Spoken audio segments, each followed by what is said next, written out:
Hi, 18 male lost my mom 7 months ago to cancer. She'd been sick for 3 years, and in the last 2 months we found out my dad had been having an affair almost the entire time she was sick. My mom was absolutely destroyed by the news when she learned it, and what's worse is my dad's affair partner wanted to try and straighten things out before my mom died. My dad was kicked out the house and mom changed her funeral plans and everything so that my dad wouldn't be able to go. She changed her will and went out of her way to ensure I would get everything, not him. She set it up so my aunt would have temporary guardianship over it, or whatever it's called, and my dad couldn't get his hands on it that way either. She was unequivocal that she had not wanted my dad with someone else while she was alive and would not act like things were okay after either. When my mom died, it was the most painful time in the world for me, and I'm still processing life without her. I also hate my dad for the harm he caused during mom's final months. He made it all 10,000 times harder than it ever needed to be, all because he couldn't remain faithful to her in life. He got engaged to his affair partner the week my mom died. They decided to wait until mom was gone for a year to try and save some of his reputation, but I have hardly anything to do with him, and anything I do with him is because he makes the effort and reaches out. He wanted me to know he was engaged, and he wanted me to meet his other woman, and he forced those things on me.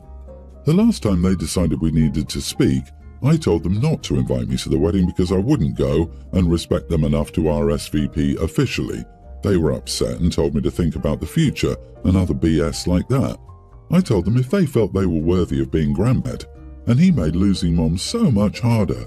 I've heard from so many family members that I need to go to the wedding, and I'm wrong to say no. I'm asking, am I the idiot?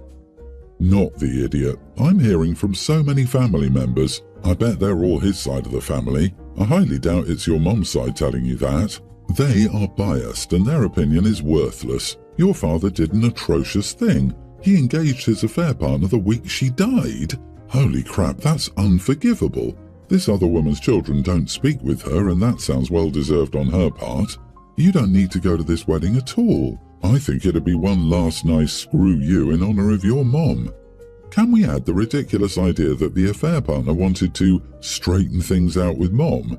Who in their right minds thinks they have the right to go to a dying woman to present their affair partner and straighten things out? Like she would suddenly be all okay with it all and give them their blessing? Her kids don't speak to her because they're all so horrified by her behaviour. I doubt it's the moving on. They have an issue with more about how she's gone about it. Angry because she was moving on with a married man whose wife was actively dying from cancer is more like it. I'd be horrified if I were them too. Tell the family harassing you about it that the only way you'll go is if you get carte blanche for the first speech at the reception, and you doubt that they would want to hear what you'd have to say about the happy couple. You're just doing what your dad did, practicing what it's like when someone isn't there anymore and just being a bit early with it. It sounds like a good plan. I'd follow suit. You are spot on. I would go, give a speech on what you mentioned here about their pathetic and harmful love story, leave afterward and block them all. They are being awful to you to try and save face. You deserve so much better, darling. And Dad's family is trying to cover up his heinous behaviour. I guess the rotten apple didn't fall far from the rotten tree. I am so truly sorry that all of this happened to you. You deserve so much better. I hope you're allowed the space and respect to grieve and recover from losing both of your parents in this devastating way. My boyfriend, 26, and I, 25 female, have been together for just under 3 years now and are expecting our first child in March. We've been very open about marriage, so the engagement itself would never be a surprise, but the proposal was. He's clueless about rings and my taste in jewellery, so we decided to take a collaborative approach and design my ring together. In the process of all that, I made it very clear what kind of proposal I wanted. I told him explicitly that I wanted to get engaged surrounded by all my closest friends and family, and that having them involved in the surprise was very important to me. After the ring was ordered, I was in the dark. I had no idea when it would be ready and no idea when he would propose to me, so I just waited with excited anticipation. 2 nights ago, we took our dogs on an evening walk at the beach near our house, which we frequent regularly. We sat and admired the sunset as our dogs played in the ocean in front of us.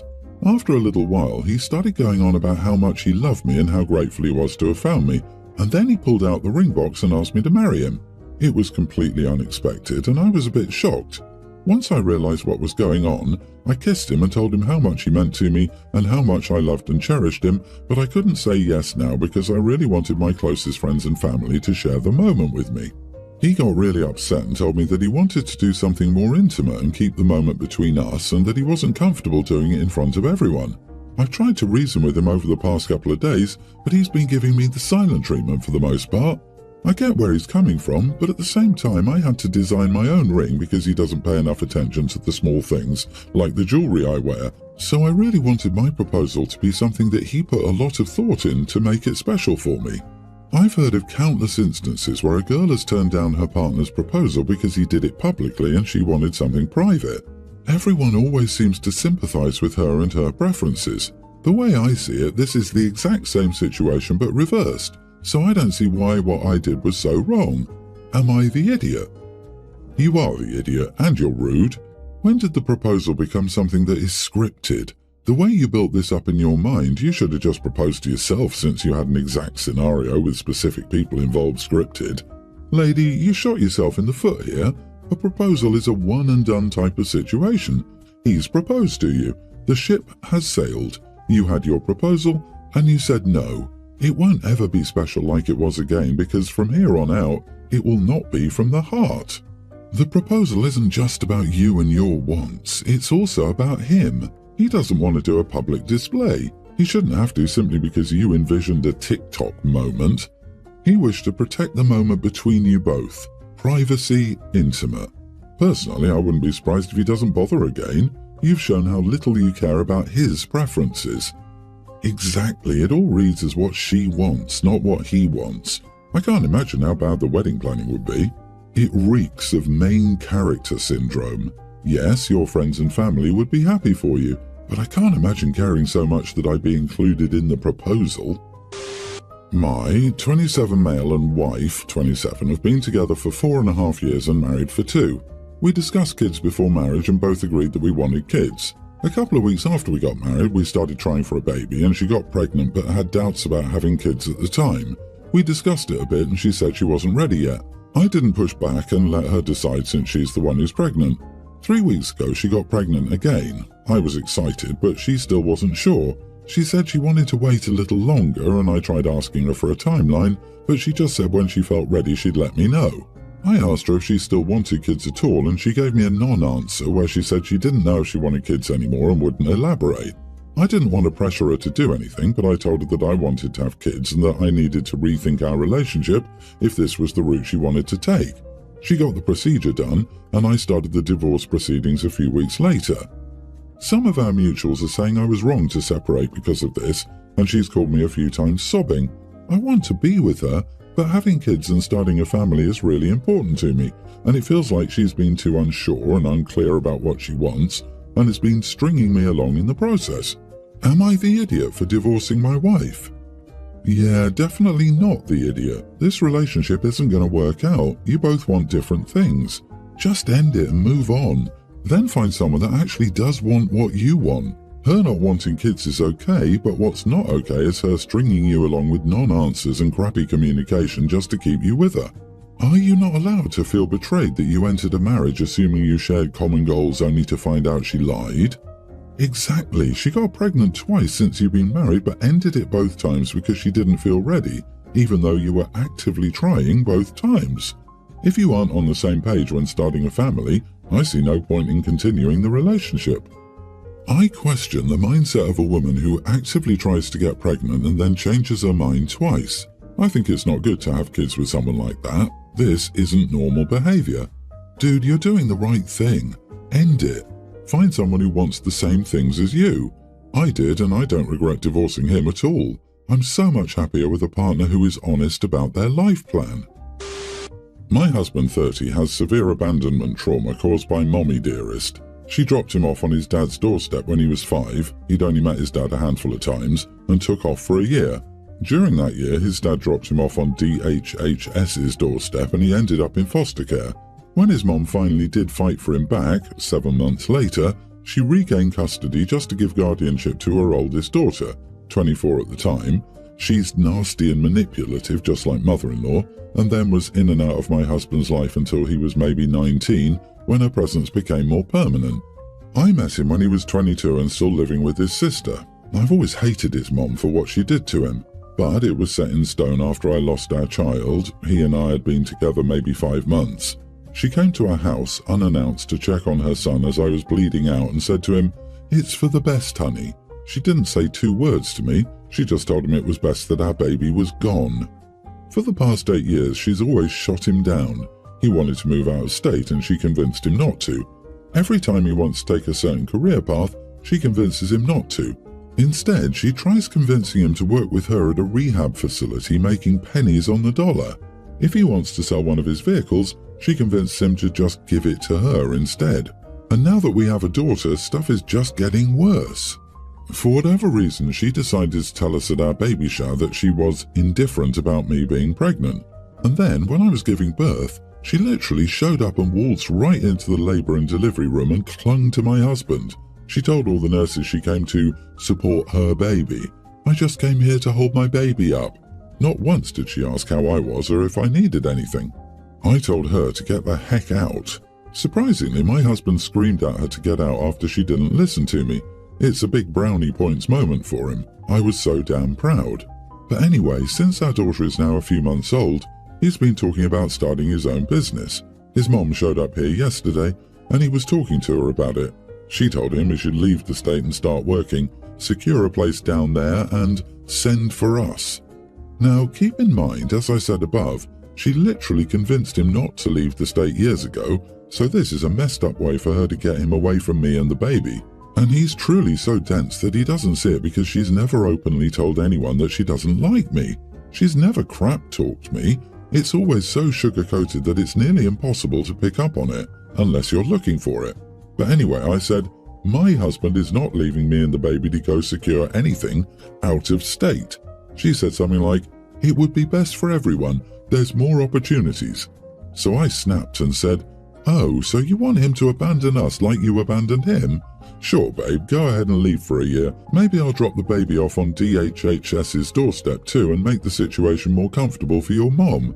Time to cut the damn umbilical cord and be done with this woman, or you can be done with me."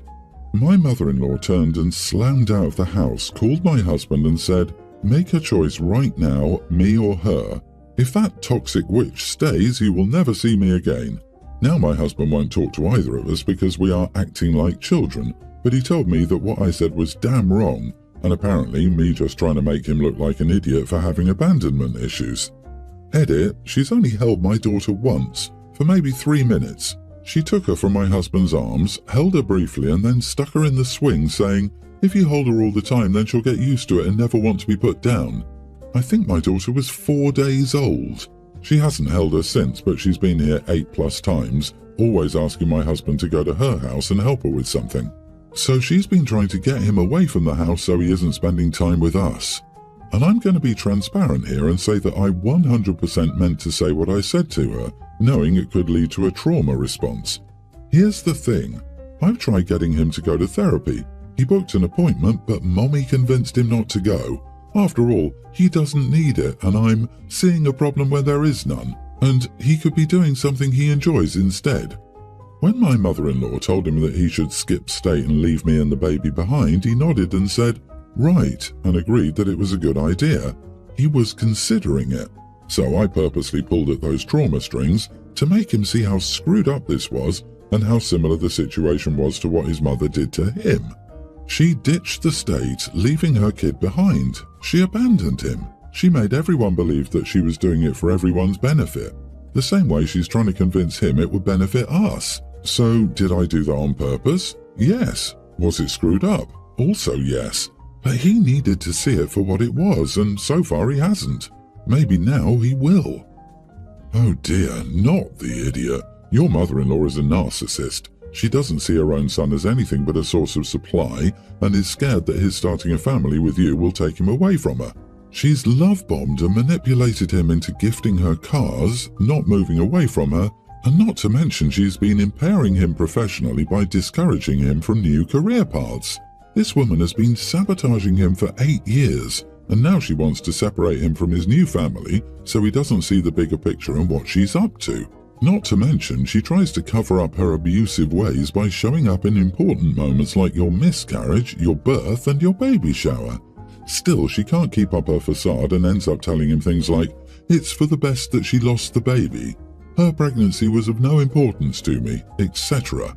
Because I'm also assuming that she avoids talking directly to you since she's too busy buttering up her son.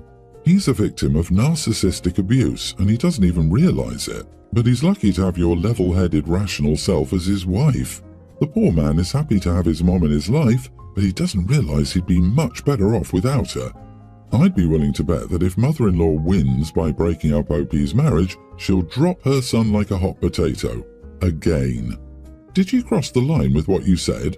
Maybe, but you were pushed. He still isn't making a decision and is still playing Switzerland by not speaking to either of you. That is not making a choice. I'm sorry to say this, girl. She'll stick around until she's bled him dry, and when he's broken and useless, well, there's a granddaughter that will probably be a pretty good age to target. I think you should take her up on the offer to move out of state. Your husband gets a job out of state, your whole family moves on the same day, and you conveniently forget your mother-in-law's number. If your husband is so under the control of his mom, you should probably be the one with the big scissors to cut the cord.